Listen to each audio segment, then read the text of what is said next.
मध्य प्रदेश, छत्तीसगढ़, राजस्थान और 2 स्टेट और भी हैं, पर ये स्टेट बड़ी विचाराधीन रहे और चर्चा में भी रहे। बीजेपी की सरकार यहाँ बनी है और एकदम चौंकाने वाले यहाँ जो सीएम के चेहरे सामने आए हैं, उसको आप कैसे देखते हैं? क्योंकि आपने हर समय राजनीतिक विश्लेषक के तौर पर समय-समय पर अपने विचार रखे हैं। आज कैसे देखते हैं आप? देखिए, मैं इलेक्शन से पहले बीच में और बाद में भी स्टेटमेंट दिया था, जिसमें मैंने बताया था कि ये जो केंद्र सरकार का बीजेपी का जो एक्सपेरिमेंट है, मंत्री चीफ मिनिस्टर नहीं प्रोजेक्ट करके चुनाव लड़ने का और नए चेहरे चुनाव में खड़े करने का, युवा को लाने का एक नया एक्सपेरिमेंट था, जो बहुत ही सफल हुआ। और पब्लिक में जो विरोध था किसी के प्रति, जिनकी परफॉर्मेंस अच्छी नहीं थी, उनसे पब्लिक ये हुई कि चेंज हो गया और फेवर में गए, अच्छे रिजल्ट आए, सत्ता में आए। अब जो एक्सपेरिमेंट इनका है कि मंत्री बनाए गए, मैं पहले भी कह रहा था कि नए चेहरे लाएं, और नए चेहरे क्योंकि लाने की ज़रूरत भी है।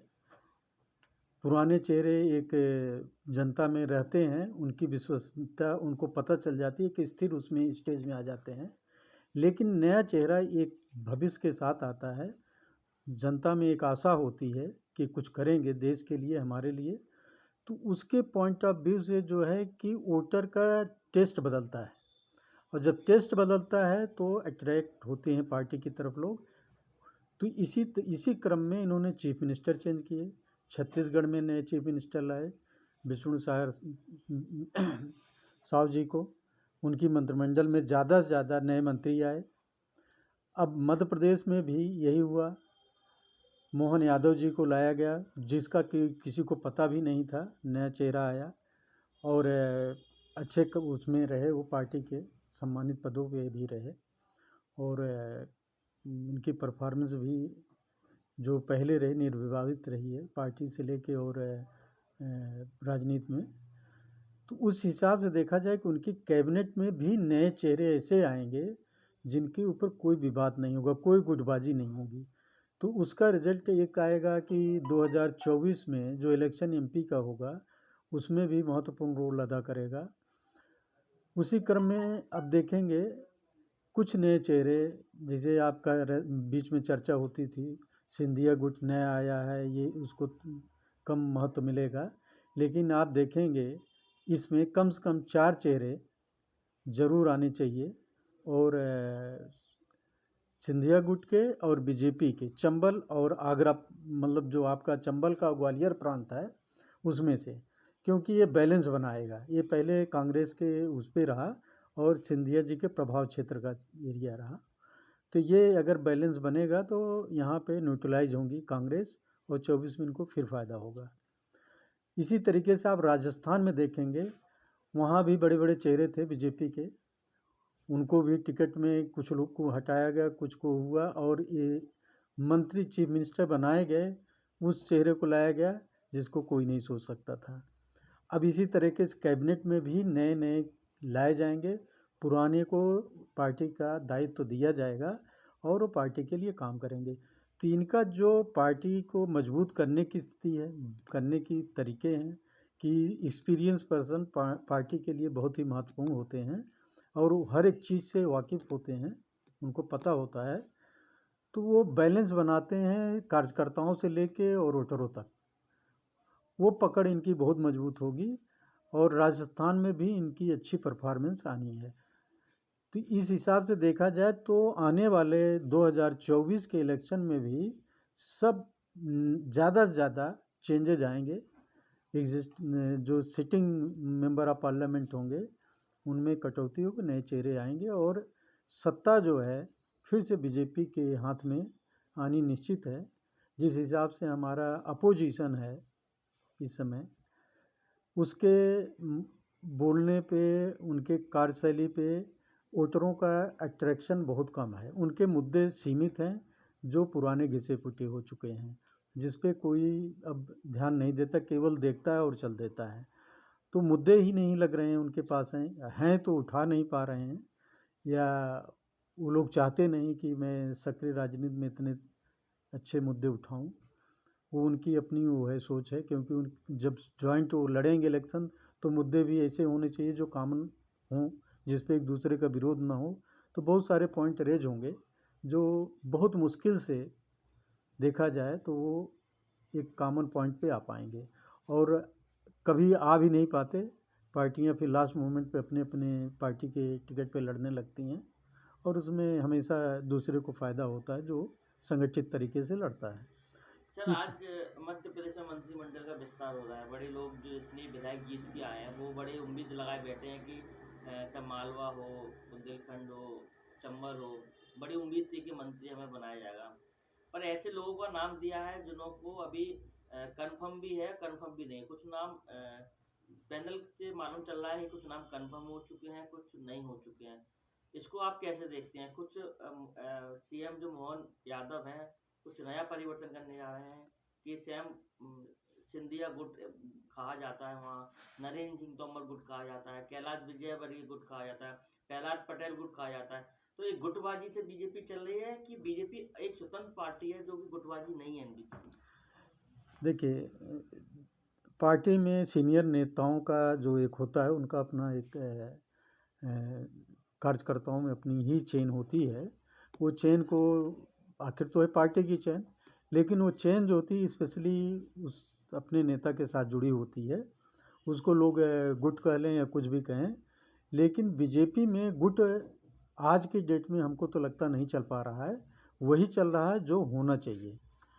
अच्छा, आप देखेंगे कि ये क्षेत्र को बैलेंस बनाने की कोशिश कर रहे हैं कि किसका बनाया जाए, किसको बनाया जाए, जात से लेके। और उसमें जैसे आपके क्षेत्र में आएंगे, ग्वालियर में, ग्वालियर के उसमें हम देखेंगे प्रद्युम्न सिंह तोमर का नाम हो सकता है, नारंग सिंह कुशवाहा का भी हो सकता है, मुरैना इंदल सिंह कसाना की हो सकता है, और राकेश शुक्ला जी का भिंड से हो सकता है। ये वो नाम है जो इस एरिए को बैलेंस बनाने में बहुत महत्वपूर्ण होंगे। इसमें गुट नहीं है, इसमें दोनों, चाहे आप सिंधिया जी के देखें उनके भी लोग हैं, और बीजेपी के जो काम करने वाले लोग हैं वो हैं। और इसमें देखिए बड़े जो नेता थे, बड़े यहाँ के, वो नहीं हैं। तो ये बीजेपी का इस बार ये पूरे क्षेत्र में अपना बैलेंस बना के मंत्री भी बनाएंगे, और वो मंत्री ऐसा बनाएंगे जो पब्लिक में एकदम नया हो, और वो पब्लिक उनमें विश्वास कर रही हो। तो लगता है कि मंत्रिमंडल का जो आज विस्तार होना है तो कुछ नया परिवर्तन चौंकाने वाला होगा और इस बार फिर एक बार 2024 में कमल खिलेगा।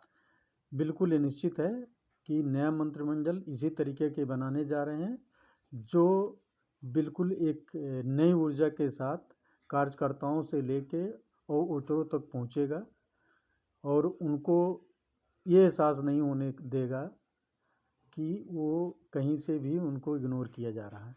और इसी ऊर्जा के साथ जब वो इलेक्शन में जाएंगे तो 2024 उनके लिए बिल्कुल पॉजिटिव रिजल्ट देगा। और दूसरी तरफ अपोजिशन का अभी बूथ लेवल पे कोई काम नहीं है। अभी उनका ये कहिए विधानसभा क्षेत्र में अभी डिसाइड ही नहीं है कौन पार्टी कौन से लड़ेगी। तो इस तरीके से देखा जाए तो अभी बहुत पीछे हैं, जबकि बीजेपी का जो कार्य चल रहा है वो बूथ लेवल तक पहुंच चुका है। तो उस हिसाब से वो बहुत आगे चल रहे हैं। ये मैं पहले भी अपने उसमें कई उसमें लिखा हूँ। तो क्या मेन लीडर कौन है? मेन लीडर किसको मानते हैं? भारतीय जनता पार्टी में जीत किस चेहरे पे होती है? देखिए, मेन लीडर जो होता है हमेशा जो सेंट्रल चला रहा है और जिसके उस पर पार्टी चलती है वही होता है। अध्यक्ष और प्रधानमंत्री इनके मेन होते हैं। और कार्यकर्ता तो ये कहिए कि पूरी की पूरी वो रीढ़ होती है। अगर कार्यकर्ता उनके सशक्त नहीं होंगे तो मेन लीडर किसी काम के नहीं होते। तो इस समय इस पार्टी की कार्यकर्ता से लेके और मेन लीडर तक बड़े पॉजिटिव मोड में हैं और बड़े अच्छे काम कर रहे हैं। जनता में इन पे विश्वास है, और जनता देखे नहीं कि उन्होंने कहा मोदी की गारंटी है, उस पर वोट दी। तो जब मोदी के नाम पे वोट मिल रहा है, राजस्थान भी वही रहा, छत्तीसगढ़ भी रहा, और मध्य प्रदेश इलेक्शन लोगों ने एक्सेप्ट किया कि मोदी जी के नाम पे लड़ा गया। हमारे प्रधानमंत्री मोदी जी के जो कार्य हैं उसके ऊपर लड़ा जा रहा है। तो उनसे संतुष्ट हैं, तो इसका मतलब 24 जो है वो संतुष्ट प्रधानमंत्री के ऊपर है, उनके ऊपर। लोग उस समय भी बोले कि ये तो स्टेट का इलेक्शन है, हम जब सेंट्रल का होगा तो भले अभी हम कांग्रेस बोल रहे हैं लेकिन मैं बीजेपी को वोट दूंगा क्योंकि प्रधानमंत्री का मामला है, ऐसे भी स्टेटमेंट मिले उसमें। तो इस तरीके से देखा जाएगा तो 24 जो है बड़ा पॉजिटिव है। राहुल गांधी या कांग्रेस का क्या होगा? राहुल गांधी और कांग्रेस में तो वहाँ के है ही हैं, उनकी तो काफ़ी बड़े नेता हैं राहुल जी पार्टी के लिए। अब उनके ऊपर है कि किस तरीके से अपनी पार्टी की सोच और प्रचार के तरीके बदलते हैं और कार्यकर्ताओं को कितना सशक्त कर पाते हैं, और किन किन क्षेत्रों में उनको लड़ना है वो कब डिसाइड करेंगे। ये सारे बहुत बड़े महत्वपूर्ण मुद्दे हैं जो उनको अभी सोच के फाइनल कर लेना था, जो अभी नहीं कर पाए। तो वो इलेक्शन तो आपका अप्रैल और मई के बीच में हो ही जाना है, तो इतना टाइम नहीं है कि वो क्षेत्र डिसाइड करेंगे, कार्यकर्ता बनाएंगे, बहुत सारी चीज़ें होती हैं, तो काफ़ी पीछे चल रहे हैं। तो उसमें क्या करते हैं, उनकी पार्टी कोई एक्सपोज नहीं कर पा रही प्रॉपर तरीके से पार्टी को।